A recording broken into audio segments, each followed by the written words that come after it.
But I really don't have any regrets. I really don't. I've lived exactly how I've wanted to.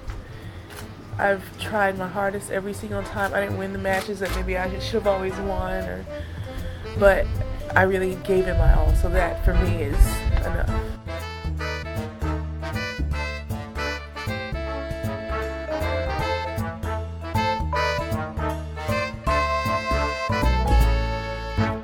Hello everybody, welcome back to the Body Serve. I'm Jonathan. And I'm James.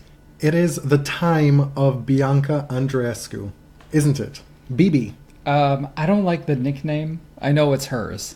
I didn't even know that was what she went by mostly until... You thought everyone was talking about Netanyahu? No, I literally did not even see it or hear it. I was probably one of the last to know. You know, like Britney, like, don't. Oh my Let me God. be the last to know. How come you always get to do the intro? I feel like the second act. No, you get to do it sometimes. Rarely. Mm-hmm. It's just that you're not always as prepared to get it done on the first try. Fair enough. You're like Henry Fonda. One take. Did you know that was his reputation? I did not. That was Whitney's reputation too.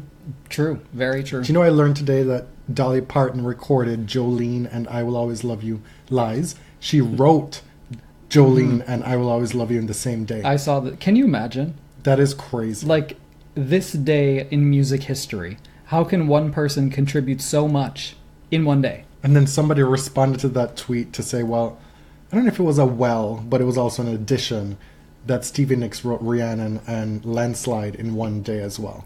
For some reason, I felt that there was a Fleetwood Mac Stevie Nicks corollary to this Dolly Parton story. I was like, well, yes, that's also great. Right. Can we just celebrate Dolly right now? I know, like, we love Stevie Nicks too. Can't there be both? But I mean, Landslide and I Will Always Love You, massive hits for two separate artists. That's something true. in common, Yeah. like enormous hits. Anyway, back to the matter at hand. Anyway, we the North. She the North. She the North. We were just at a Raptors game last night in Toronto. They played the Knicks. I don't want to call it a game. It felt more like a scrimmage against a high school basketball team. It was horrendous. A massacre. So you're a Knicks fan. Long suffering. We actually took your younger brother as a Christmas present because you like the Knicks. I don't know if he does, but He likes the Raptors. He doesn't after last night. And then we play fantasy basketball together, so I mean it was a pretty seamless gift, I thought, you know. Yes. My dude Fred Van Vliet, Steady Freddy, or as I like to call him, Drake Light, was playing point guard, started last night and scored, I don't know, like 13 points or something? It was like he had like 13 points, 8 assists. Very solid. Yes. This is probably boring Sorry. AF But for the listeners. the reason we bring up We the North is that Canadian now star Bianca Andreescu won Indian Wells, her first premier mandatory title. She's now 28-3 on the year. She also won the Newport Beach Challenger. Which is what, a 125? Or like the 125 series. Yeah. So not technically a WTA title. So this would have been her first official WTA title, I believe. Right. You may recall that Naomi Osaka won her first WTA title at Indian Wells last year. This recently has been the site of some shock victories. Bianca has been touted for, maybe about a year as a truly upcoming star. I don't know. There were a bunch of folks I saw on Twitter haggling over how far back they knew she was going to be. Right. It. Or I saw her, outside the locker room in Toronto, so like I knew her first. And I saw her hit an amazing forehand 4 years ago, and in that moment, I knew that everything was just going to click. I encountered her on the subway back in 2005. I just predicted that she was going to be a superstar. I knew her when she was She the Middle instead of She the North. Okay, stop. That was a bit of a stretch. That don't even make sense. She the Central. Anyway, she is so young that the predictions about Bianca's future have been short, but rapturous. She started this year unbelievably well, getting to the final in Auckland, right? And let me tell you, if you want to ensure success in your career, head down to Auckland to start your season and pray to face Venus Williams. Oh my God. Because that will set you up. Back in 2016, Kazatkina beat her In 2017, Naomi Osaka beat her, and then this year, Bianca Andreescu Wow. beat Venus in Auckland. I'm telling you, it's a stepping stone. Venus loves Auckland, but she is kind of a queen maker down there. Hmm. You mentioned her stats on the year, her win-loss record. Outstanding stuff. What do you say, 28-3? Right. That's not only winning a lot of matches, but playing a lot of matches. She's been playing damn near every week. And when you get to this point of the season with that many matches under your belt, it's kind of because you don't really expect to have been winning so much. Oh, exactly. You know, your Right. schedule doesn't allow for these big-time results. Yeah. And so now that she's got all that coin in her bag, she says she can now afford to fly her parents out to tournaments more. She can hopefully scale back a little bit, Well, when take care of you're- her body, and adjust her schedule accordingly. Right. When you're young, you pack your schedule to earn money and points to get into the next big tournament, right? To try to get direct entry. Like you said, she probably didn't expect to get to the finals or win a bunch of these tournaments. She even played Fed Cup. She won her 2 matches in singles in Fed Cup versus the Netherlands. You saw the fatigue start to catch up with her in the final against Angie Kerber. And at several points, sitting there watching it, I think a lot of us were thinking, well, she has performed very well, but at this point, the veteran Kerber is going to exploit Bianca's exhaustion, her inexperience, and again, it did not happen. Bianca found another gear each time. So that was remarkable to watch for me, is the maturity of being able to think through that match, but also kind of slug and power and fight through the match. I think it was a combination of both. Tell us a bit about the quality of that final. The first set, Bianca played almost a flawless first set. You know, we talk a lot about players being clever and being great thinkers out there, but the commentators on our feed in particular were talking about how exhausting it can be to think on every point, right? And when you're playing someone like Kerber, she can chase down a lot. She's playing defense and returning very, very deep, like someone like Kim Clijsters. She's not only getting balls back, but she's getting them back very deeply and can unleash the forehand when she needs to. In this match, she wasn't aggressive enough, it turned out. But when you're playing someone like this with that much experience, you do really have to think out there constantly. So you saw a lot of skillful drop shot lob combinations from both players, but you got the sense that Bianca was using her brain on almost every single point, which I imagine throughout a match, you're looking for more automation. If it's hot, you could be out there for a long time, you're playing a grinder. Are you really going to want to strategize within every single point? Like, that has to be mentally and physically exhausting, right? But it was something that was working for her. The thing that I've been most impressed with over the last few months is just how complete her game is. I can't speak to necessarily the strategy that she deploys within a match. But what I can tell you is I've seen her hit damn near every shot in the book. Right. She has power, she has spins, she can hit flat on both wings, she can hit with tremendous top spin on both wings, and then she can slice on both wings. And she's a big fan of the drop shot. Yes. And both players were using the drop shot quite a bit, and it wasn't always working for either of them. At certain points, both players were pretty far behind the baseline, and it was obvious that they could exploit the other's positioning. And it worked. But Bianca was relentless in that area.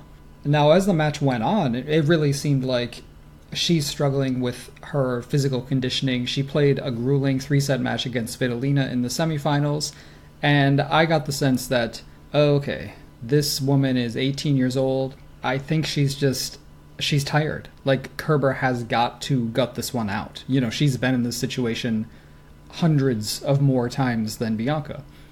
And you get late in the third set, Bianca starts cramping, she fails to serve it out, and it kind of felt like that's all she wrote. But it wasn't. Like, she just kept coming back to the well. So I give all credit to Kerber as well, who fought her heart out, but just feel like wasn't aggressive enough in key moments. You heard on the coaching changeover at one point where Andreescu says, I don't know what to do, I don't know what strategy to do, but I want this so bad. And those words you can probably draw a direct line from that to the finish line, because that's what took her there. Right. It was the desire in those moments to overcome the fatigue, the physical deficiencies, depletedness at that point, and also the mental anguish Right. of being in this turmoil for the first time in her career. Yeah. She said, "My feet are burning." You know where she's at in that moment. That if she really was out there thinking about how much her feet are burning, she would not have won that match. Like, something else takes over and you switch to a new gear, I guess. I've never been an elite athlete. I don't know what that feels like. Her coaching breaks were illuminating.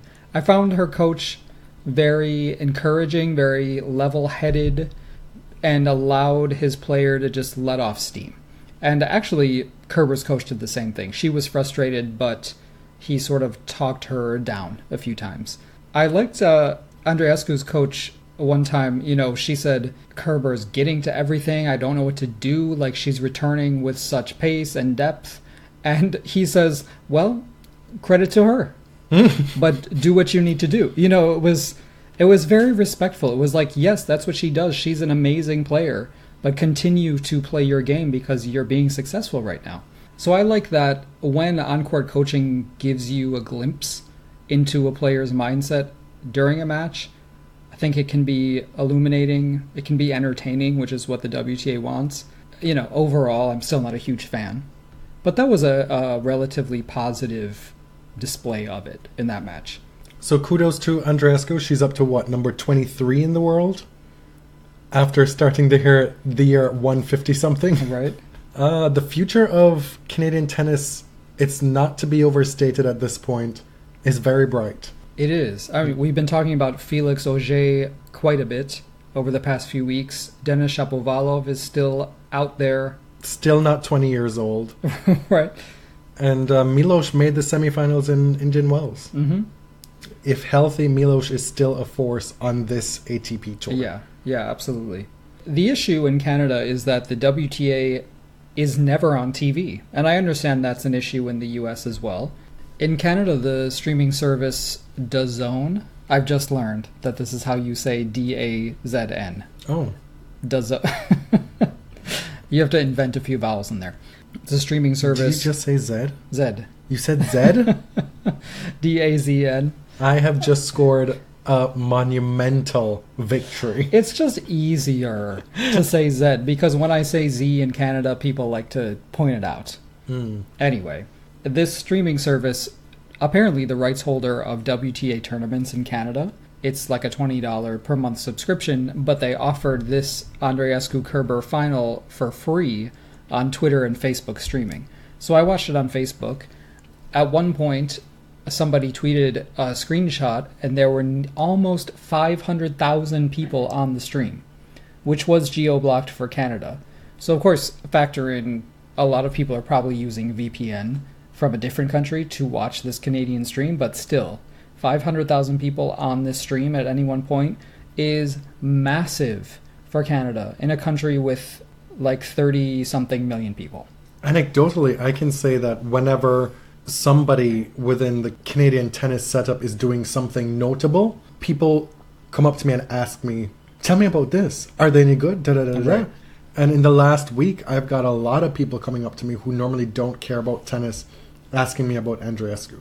Canadian sporting personalities and the way Canadians consume sport, I think, is a little bit different than in the States, where, the American identity is more fragmented by state, by sport.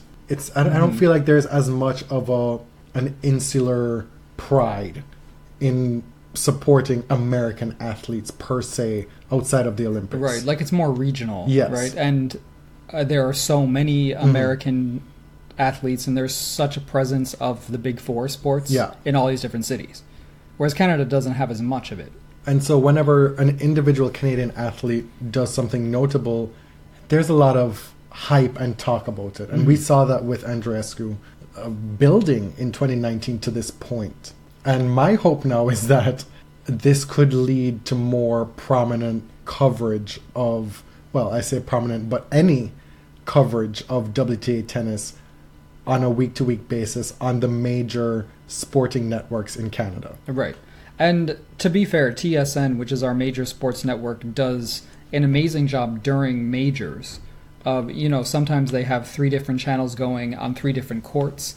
The coverage seems to be a lot more expansive than it is on cable TV in the US. Of course, you have ESPN3, but just on broadcast television, you have all these different courts. Of course, you have live streaming online on a bunch of different courts. The issue is when the WTA is somewhere else. Even a huge tournament like Indian Wells, you can't see it on TV here. You see ATP matches, but not women's. And the contrast is stark because on a week-to-week basis, we could be talking about Rio, and we have coverage of it. Tens of hours of coverage of 500s on TSN, which is the sports network, the major sports network in Canada. And they obviously have the rights to broadcast the ATP, and that's a decision that they made. On some level, nobody's blocking them from covering WTA tennis. It's a transactional thing. Right. You either choose to or not spend the money when it becomes available. You make a value judgment as to whether it's worth your investment.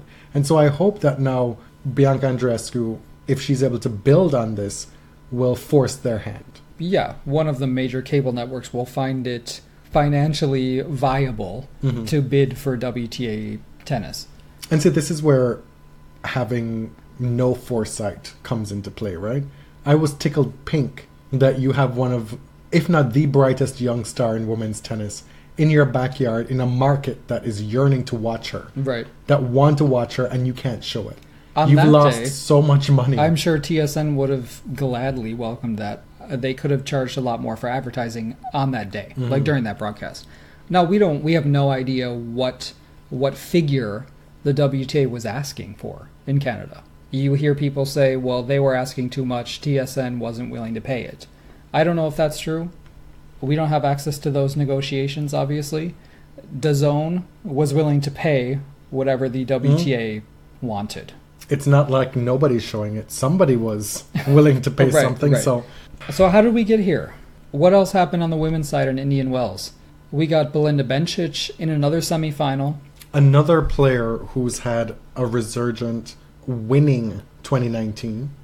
Won another one of the big titles this year in Dubai.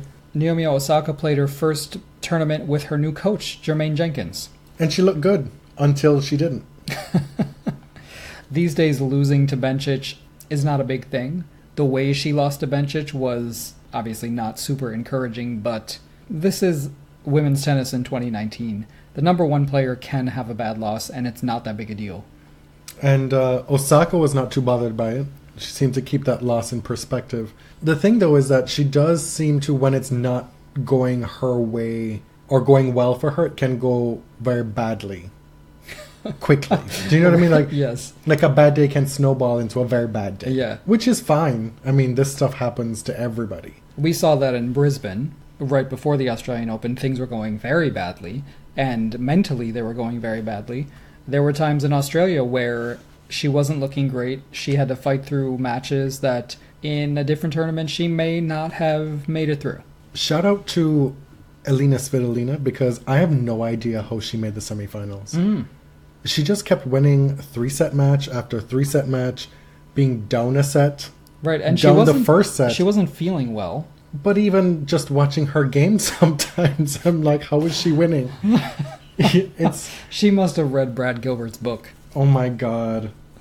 It's not always pretty, but it doesn't have to be pretty. Period. She has some of the most chutzpah on the WTA. I will say that. I will give her that.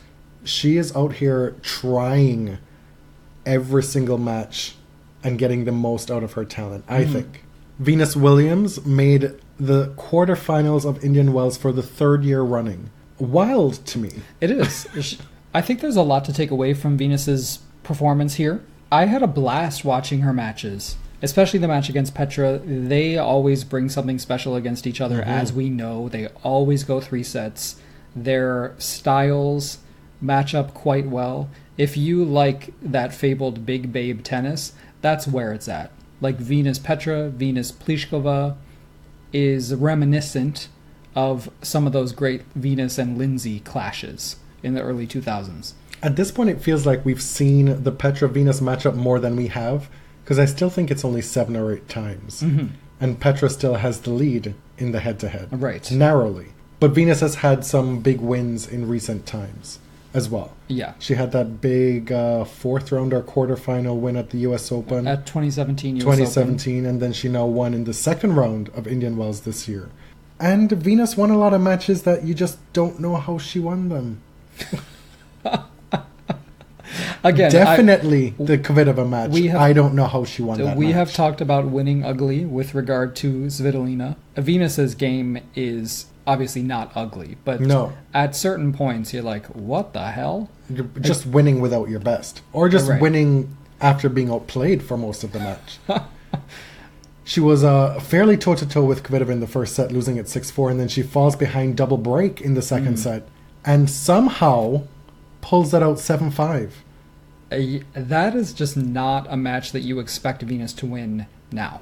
Because she... After the start that she had. Yeah, because she had such a poor 2018, to be frank. Like, reaching the quarterfinals of Indian Wells, she's still outside the top 40 because she had all these points to defend here. She defended almost all of them. The good news is that through the rest of the year, she will be gaining and gaining if she wins. She Right? still has some points to defend, but In it's Miami, not of like course. defending 2017 points. Right. We told you last time that Venus spent 3 weeks in altitude training in Arizona, which was kind of eye-opening for us that Venus at 38 is, I mean, yeah, she's not playing tournaments during this time, but to make that kind of concerted push to train outside of your home environment, clearly looking for something specific to add to your game. It shows that there's still incredible desire there. And that's what I took away most from this run in Indian Wells. Because when Venus got into that third set with Kvitova, down in the third set as well, and then coming back to break, and then eventually break to win the match. And you saw her reaction. You so rarely see that You from do Venus. not get that kind of emotion. Typically, even if she beats somebody notable, it's somewhat muted, and then when she's doing her twirling afterwards, she'll be all smiley and stuff. Yeah. When Kvitova's ball went long to give Venus the match, she yelled out a big ol' yeah. She screamed.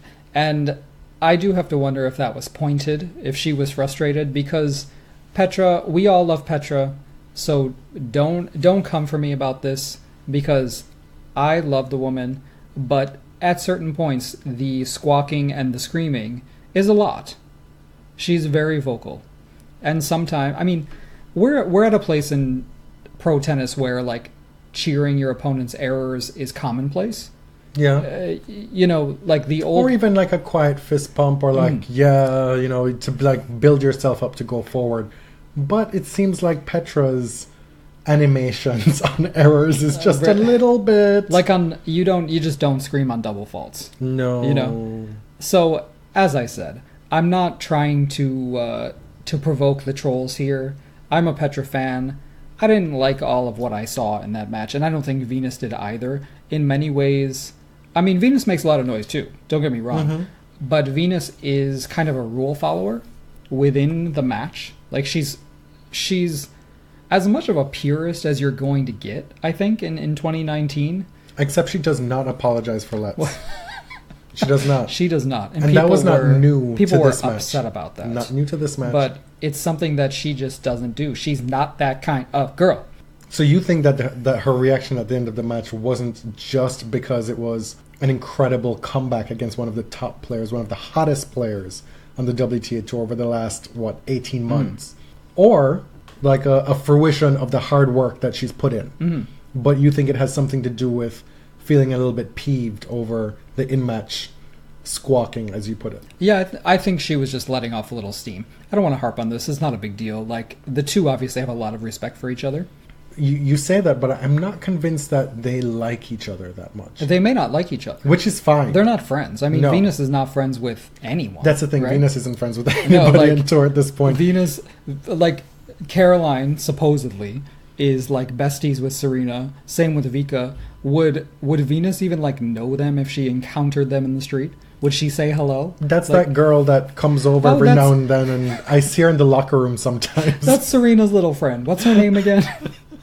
Well, the contrast there is that Serena, even at Indian Wells, she goes out of her way now to say that, I have lots of friends on tour. Yeah. I am beloved. Which is a huge Departure for her. It's been a journey.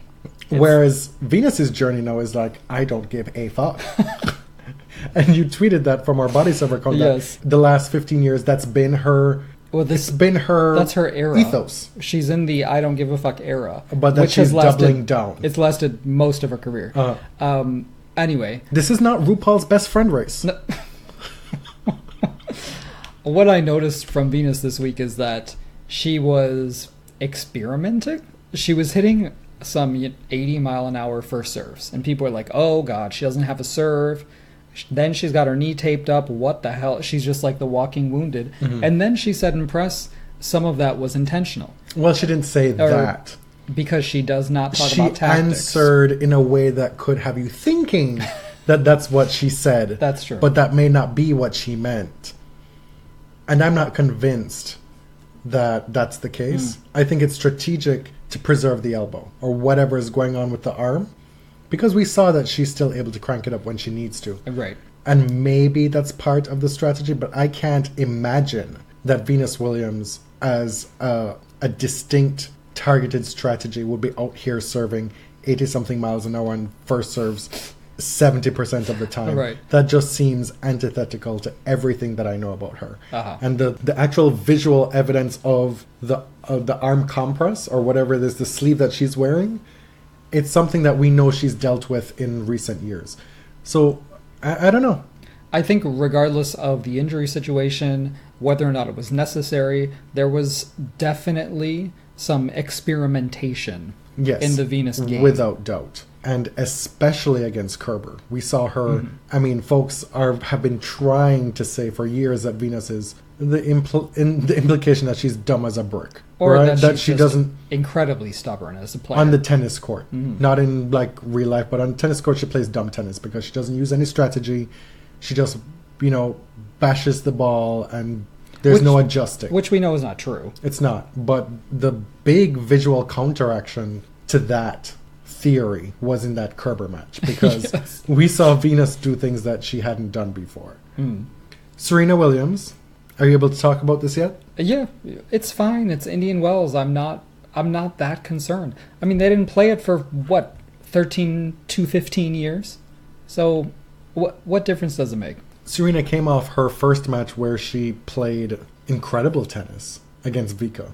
That was a And really exciting match. heading into the third round, she was scheduled to play Muguruza. She gets out to a 3-0 lead and then loses 6 in a row to lose the first set 6-3 and then retires. Yeah, just it gets out to a fast start, and Muguruza found her game, and that was that. Like, Serena was clearly not all there. She said she was suffering from a viral illness, which I believe because half the draw was suffering from a viral illness.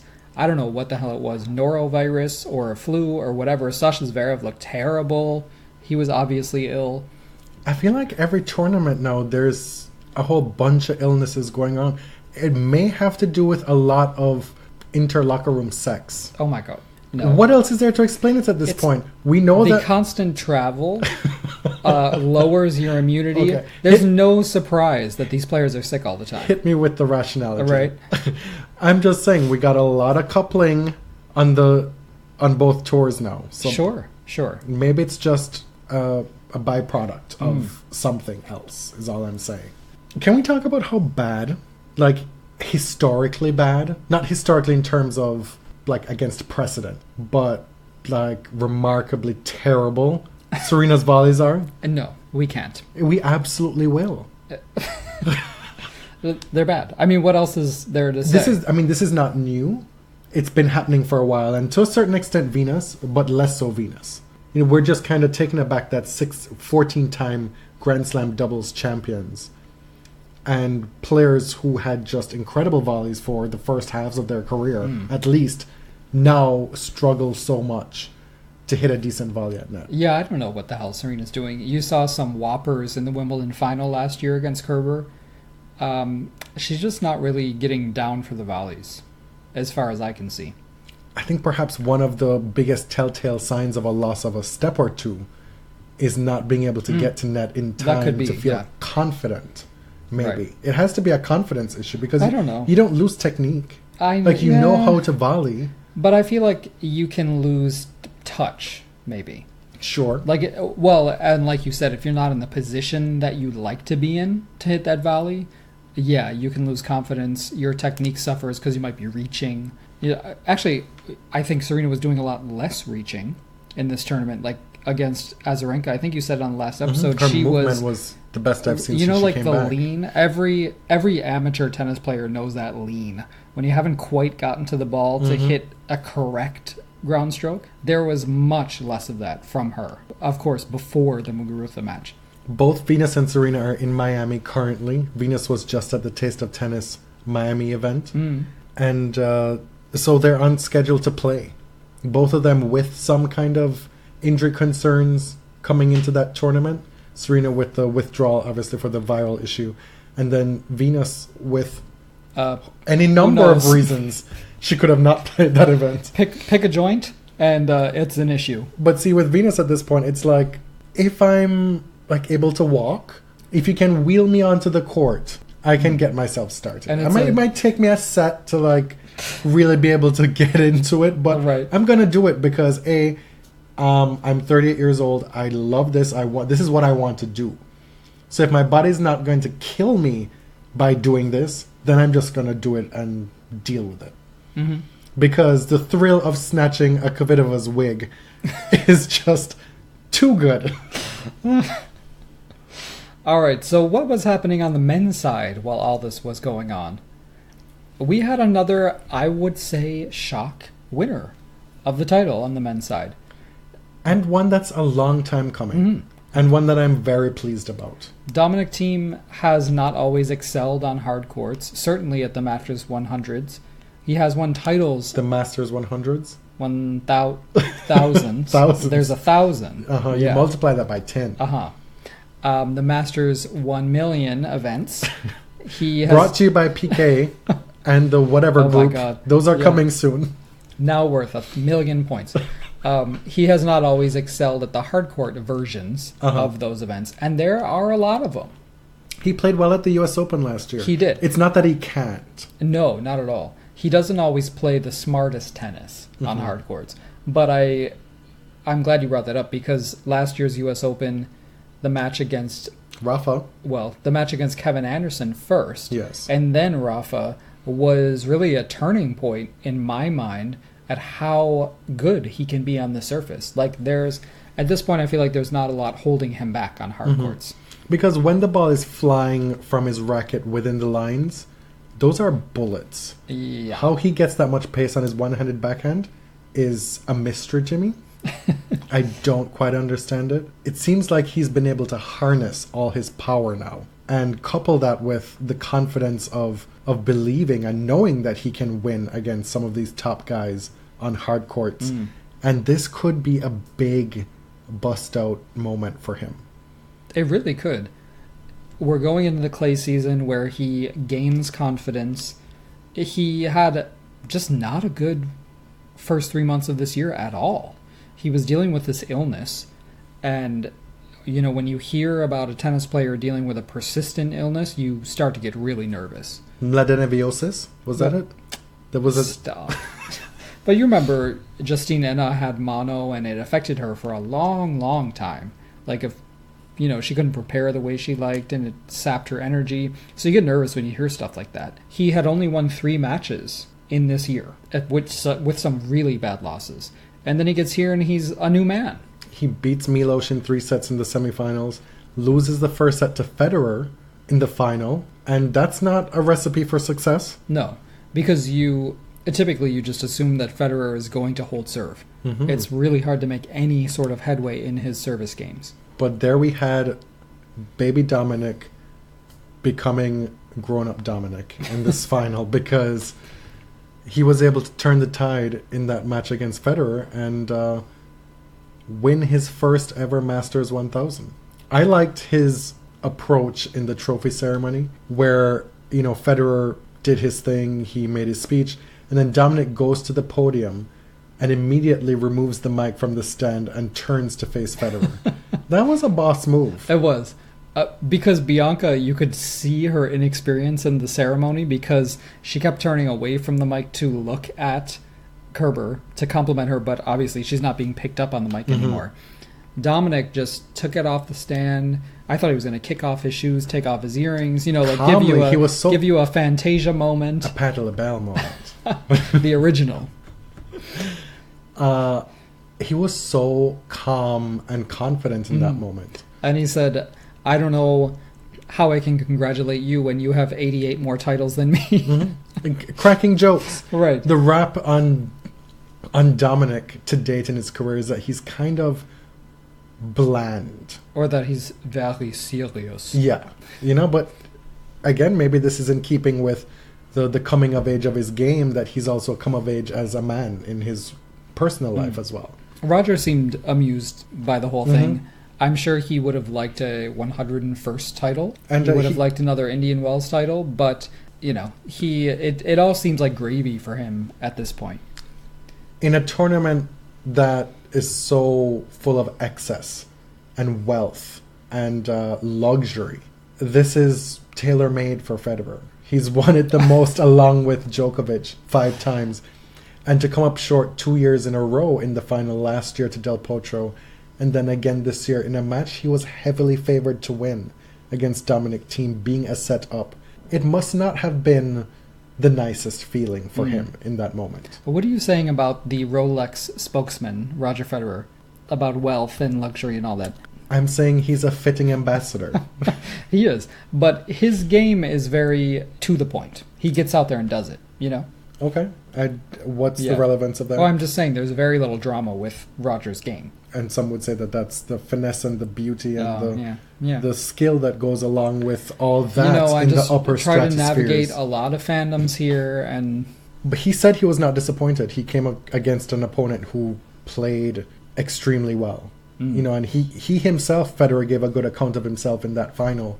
And while he lost, I think he's wise enough at this stage of his career, having been through his own peaks and valleys in the mid-2010s, to have, a good grasp and outlook on this whole situation, to put it into perspective. Right. Nadal was playing quite well through this tournament. He gets to Karen Khachanov, and things start going wrong with the body.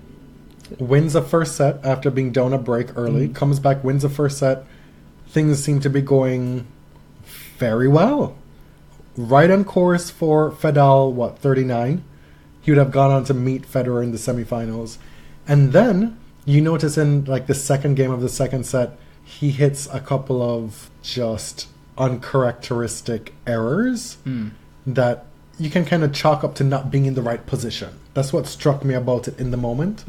And something seemed off in that game. And then on the changeover, we come to find out that he's called for the trainer. He's about to get up to go play the game, and then the trainer is called. That entire changeover, he was stretching the knee. We see images of him with his back up against the net, just trying to figure out what's going on. And at that point, you're like, damn, like this again, the right knee. And also you're wondering, how damaging is this going to be for him in the lead up to the French Open? Right. Because the timing of it's never really, say for 1 year, never really affected his clay run, per se. He comes back out, eventually after having the treatment, gets taped, breaks almost right away. He has the set and a break lead, and you're like, he still doesn't look great, but maybe he'll just be able to win the next 3 games, or win 3 games quickly and get off the court. Eventually gets broken back, eventually winning another tiebreak, 2 tiebreak sets against Khachanov. Right. but the knee is wrapped. We know it is questionable that he's going to play against Federer. Pulls out the same day of his semifinal match against Federer. I mean, if you know Rafa, like, you know he wanted to play. He delayed it as much as possible to see if he could. He practiced that day and then chose to pull out. He's pulled out of Miami. We know, like, the hard courts are difficult for him. A few Rafa fans were circulating the, hey, it's not because of his style of play, it's because of this congenital bone issue in his foot that almost ended his career when he was a teenager back in 2004. He wears orthotics. Sometimes it just catches up with him. He has to manage his hardcore schedule, especially very, very vigilantly. So we will see when we get to clay if this is a recurring issue. And it's an unpredictable injury. Like, it crops up and it doesn't always stick around. Clearly, because he looked to be in prime fighting form against Khachanov. And after he was broken back in the second set and they were on serve, that's when Rafa actually started to look a little bit more certain in his footing. Right. For a while early in that second set, it looked very bad. And then it kind of seemed like he was like, well, I get the sense and I kind of know that I'm not going to make it any worse in the second set. Yeah. I can be a little bit more certain in my movement. The other big news on the men's side was Novak Djokovic in his first tournament since the Australian Open, correct? Yeah. He loses to Philippe Kohlschreiber in straight sets. And this was after a whole bunch of hullabaloo surrounding Novak at this tournament with respect to the whole ATP leadership situation and his role as president of the Players' Council. He's been asked about it a lot, rightfully so, because this is a big issue. He's been haunted by these Nadal-Federer coffee clatches. The secret meeting. Well, I had Rafa over to the house yesterday for coffee. Yes. It's like, democracy, I guess, it's all that, but we're number one and number two in our own minds, and we need to have a separate discussion about what's happening here. It was amusing. So there was a specter of all that hanging over him heading into this match. Right. So losing to Kohlschreiber, he's beaten Kohlschreiber many, many times. However, in 2009, Kohlschreiber beat him in the fourth round of the French Open, which was, after that, Djokovic didn't lose before the second week of a major for like 25 years. You remember that? Like, that was a stat that has been spoken of many, many times.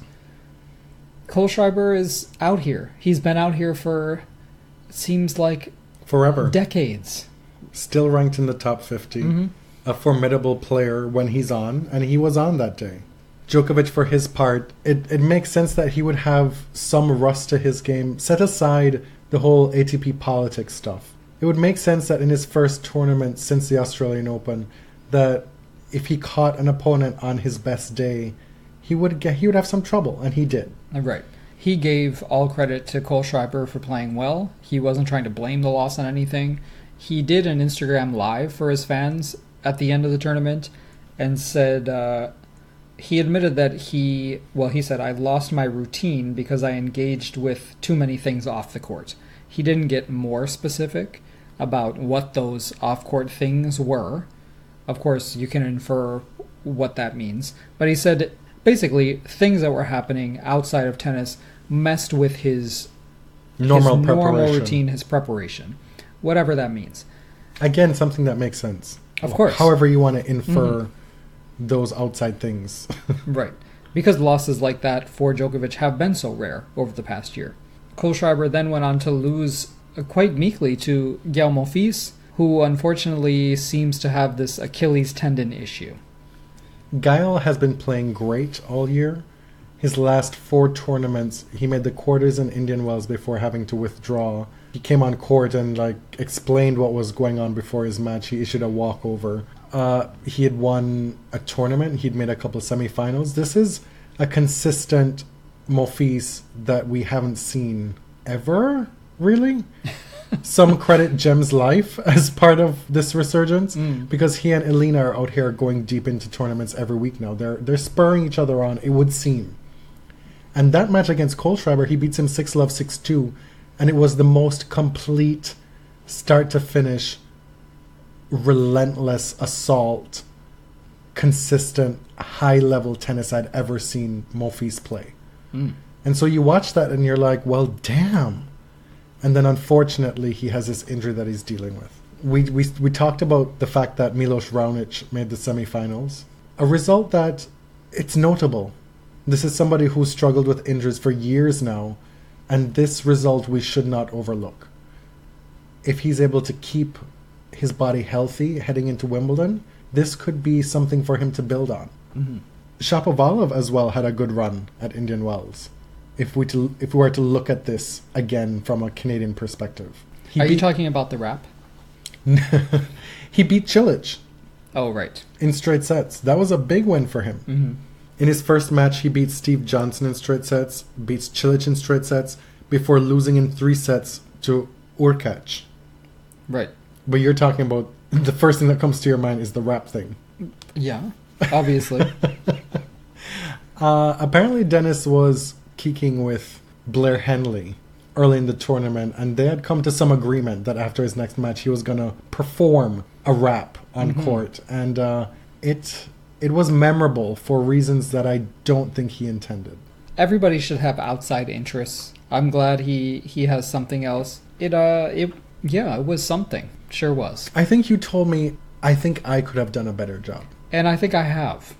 You've rapped In before? Why karaoke. have I not seen No, this? I think I have done a better job in karaoke. Rapping? Yeah, of course. To doo-wop that thing by okay. Lauryn Hill. I know all the words. But you didn't have to script a rap and perform it after a match. That's true. He should have used Cardi's ghostwriter. I mean, it's that simple.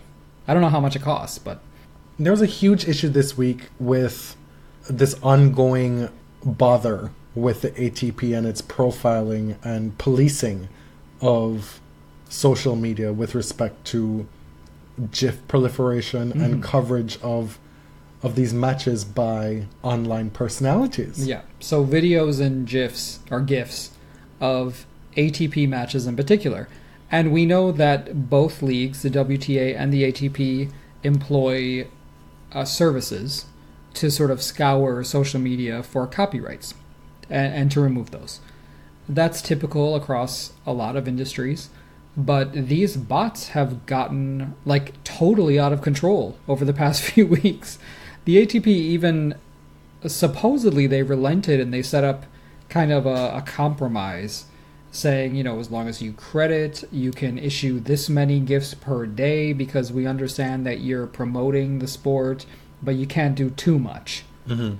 And several people who have been trying to follow those rules, but have also been vocal about this problem, were suspended from Twitter. And the thing is, in this day and age, somebody's Twitter profile is not always just for fun. Right? Like, it can actually be a real thing that they've spent years to build up. It can be valuable, literally. Yeah. And for people who make these gifts, it's a lot of work, and it promotes the sport in a way that I think maybe the ATP is not prepared for and is not aware of. They obviously don't feel that it generates enough value for them. In my opinion, the ATP is draconian in its media policy, and it's gotten even more so over the past year. But, it's their product, it's their right to do what they want with it. But you have to wonder, is this doing anything to promote the sport? Which is what we want. Which I'm sure is what the ATP wants, is to make the sport and make the product more visible, more accessible. And is the GIF usage not just preventing, but dissuading people from watching matches live? Well, that's the thing, right? That's clearly not the case. Do people say, oh, well, I don't have to watch that match because I saw that 1 second GIF from the match? Like, that is clearly not all you need to know about it. What it's doing is getting the profile of the sport out there. And we know that there are a lot of players who are obsessed with their image, who love to have any kind of positive promotion Yes. that they can get. So, if you get a star using a GIF of their own match and the ATP said, no, that's mine, that might become an issue. And then you also have tournaments, this was floating around Twitter today, that apparently the Monte Carlo tournament had language online when you were going to buy tickets that cell phones were not going to be allowed in matches. So spectators were not going to be allowed to use their phones during matches, which is clearly an attempt to crack down on these courtsiders. These people who work for betting companies, who transmit real-time data about matches to the betting service, so people can bet on all these different metrics in tennis matches. So, in a matter of seconds, it's important to be first with that sort of data. That is obviously a problem for tennis tournaments. How can you possibly enforce cell phone usage in a stadium? I just don't know. You can't enforce it in a school, in a high school. Teachers can't even take away phones from kids. This, to me, is... I don't understand really how it would work, in a real-life situation. Because, you've been to the Toronto Masters. A lot of the volunteers are, 75-year-old women. Are they going to go up to someone and take their phone? No, it's just not going to happen. And it's just not reasonable to put that burden on them. No, and to have somebody then responsible for confiscating property that's worth hundreds of dollars, try it. This is just a legal issue waiting to happen. I understand these leagues and organizations wanting to protect their products that they invest money in, but, guys, this is 2019. I know just how much you love Indian Wells, so I've prepared a quiz for you on Indian Wells. Oh, really? Oh, that's really cute. Wow, that's so funny. Well, get on with it. There's 10 questions. Question number 1. Naomi Osaka won Indian Wells, then the US Open in the same year. Since the women started playing in 1989, the men were playing that tournament since 1974, 6 women have completed the double in the same year, winning Indian Wells and US Open. Name 3 other than Naomi. Okay, well, I know Serena did it in 1999. Yes. I feel like Venus did it. Maybe? That's incorrect. Oh, shit. Venus has never won Indian Wells. Oh my god, can you delete that? No. That's terrible. Probably Steffi Graf. Correct. And maybe... probably Monica Seles. Yes, but you do get only that's credit. A pretty easy... You get credit for 2 of 3. Ugh, the easy ones. In 1992, Seles did it. 96, Graf. 99, Serena. 05, Kim Clijsters. And then in 2006, Maria Sharapova. Oh my god, I should have... Oh my god. Clijsters, of course, I was such a fan at the time. And she came back from that wrist injury. 5, 3, 3, 2, 1. Match these players with the number of times they won Indian Wells. Oh my god. The players are Nadal, Djokovic, Agassi, Sampras, and Michael Chang. Okay. So I know that Nadal is 3. Correct. Djokovic is 5. Uh-huh. I want to say Chang is probably 1. I'm not telling you anymore until you say shit. the last 3. Okay. Then Agassi 3 and Sampras 2. Sampras is correct. Michael Chang won it 3 times and 3 Agassi times? only won it once. Damn. I believe Agassi made 4 finals and lost 3 times.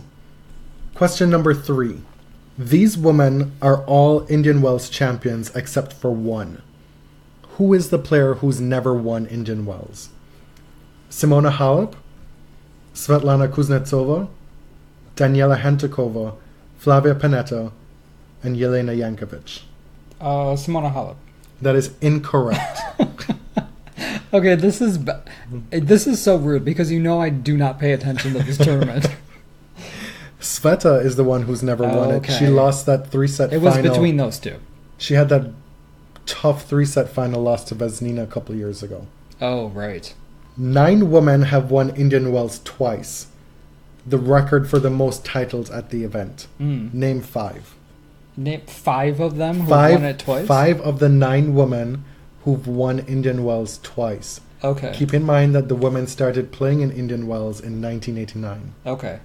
Clijsters, Davenport, Sharapova, Hantukova. I know she won twice. I have to name 5. Yes. And Serena. Correct. I got all 5? You got all 5. Oh. Do you want to hazard a guess as to the other 4? No. Mary Pierce. Okay, let's stop there. Navratilova, Mary-Jo Fernandez, Steffi Graf, and Vika. Okay. So you get a full mark for that one. All right. Question number 5. Between the ATP and WTA, the BNP Paribas Open has had many names over the years. Mm-hmm. Name one other name for the tournament. The Pacific Life Open. Correct. With that whale. That was the name of the tournament from 2002 to 2008. It was also the Pilot Pen Classic from 85 to 87 when it was just an ATP event. Mm. It was a State Farm, well, before that, the Everett Cup in 1994. And then from 95 to 98, it was a State Farm Everett Cup. Mm-hmm. And then again in 99, it went back to the Everett Cup. Everett? As in Chrissy Everett. Jimmy and Chrissy Everett? I mean her dad, Jimmy Everett. Okay. That's not what I thought. Not Jimmy Connors. That's not what I thought. Wow, those were dark times indeed. Prior to 1987, the tournament wasn't always held in Indian Wells. Name one other location that hosted the event. It wasn't always held in Indian Wells? Correct. Prior to when? 1987. I don't know. Los Angeles? Incorrect. The other options were Tucson, which is Arizona, right? I know where that is, yes. Palm Springs, Rancho Mirage. Oh my god, Palm Springs is like basically Indian I'm Wells. just saying this is not what Wikipedia says. Okay. Rancho Mirage and then La Quinta. Or do you say La Quinta in America? I think you should pronounce it according to your Spanish education. When Serena Williams won Indian Wells in 1999, it was the second, third, or fourth title of her career. It was the second. Correct. What was her first? I think it was in France. It was Paris? Yes, correct. Mm. Who did she beat in that final? In 1999 Indian Wells. Oh, Steffi Graf. See, I gave you an easy one. Yes, it was Federer defeats Sampras moment. What player had the misfortune of playing Clijsters and Enna in 3 successive finals between 03 and 05? Lindsay Davenport. Losing all 3 finals. Lindsay Davenport. Correct. I know that. Those were the days on the WTA. Really. Why? It's just amazing matchups. Constantly. I was just wondering if there was something shady No, coming there. I Okay. really liked Lindsay as a player. I really did.